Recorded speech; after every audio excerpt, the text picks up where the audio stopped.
আগুনের শিখা তুলে ধরে প্রতিবাদের সুর বাজছে রাস্তায়। বাংলাদেশ সহ সারা বিশ্বের সংখ্যালঘু মানুষের উপর নৃশংস মৌলবাদী হামলার বিরুদ্ধে দুর্লভ নারায়ণ লোকাল কমিটির উদ্যোগে এক জমকালো মিছিল ও পথসভা অনুষ্ঠিত হয়েছে। এঞ্জেল চাকমার মৃত্যুর সুষ্ঠু ও নিরপেক্ষ তদন্তের দাবিতে আমেরিকান সাম্রাজ্যবাদের অগ্রাসনের প্রতিবাদে এবং ভেনেজুয়েলার জনগণের প্রতি সংহতি জানিয়ে এই কর্মসূচি সংগঠিত করা হয়।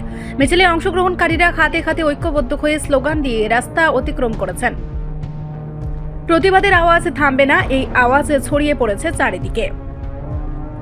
সিপিআইএম সদস্য তপন দাস পথসভায় বলেছেন, অন্যায়ের বিরুদ্ধে ঐক্যবদ্ধ লড়াই চলবে, সাম্রাজ্যবাদ ও মৌলবাদের বিরুদ্ধে জনগণের প্রতিরোধ অব্যাহত থাকবে। এঞ্জেল চাকমার মৃত্যুকাণ্ডে তদন্তে সরকারের উদাসীনতা নিয়ে ক্ষোভ প্রকাশ করে তারা দাবি জানিয়েছেন, নিরপেক্ষ তদন্তকারী কমিশন গঠন করা হোক।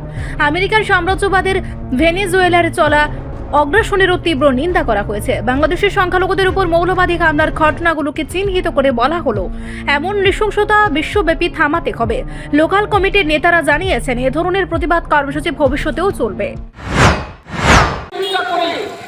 গত কয়েকদিন আগে আগরতলা শহরে গরিব রিক্সা শ্রমিক দিদার হোসেনকে যারা মেরেছেন বিজেপির সমর্থক গুন্ডারা, সে যখন রিক্সা চালিয়ে মালিকের কাছে রিক্সা জমা দিয়ে তার ভাড়ার 200 টাকা দিয়ে বাকি 800 টাকা পকেটে করে যখন বাড়িতে চলে যাচ্ছেন, ওই একটা ক্লাবের সামনে বিজেপির সমাজবিহীরা তাকে সেখানে আটকিয়েছেন।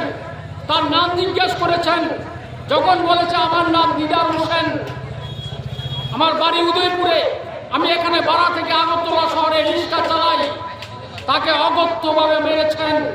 শুধু মারেননি, তাকে সেখানে একটা বালির স্তূপ ছিল রাস্তার পাশে, সেই বালির স্তূপের ভিতরে তাকে ঢুকিয়ে দেওয়ার জন্য অর্ধেক অংশ ঢুকিয়ে দিয়েছেন।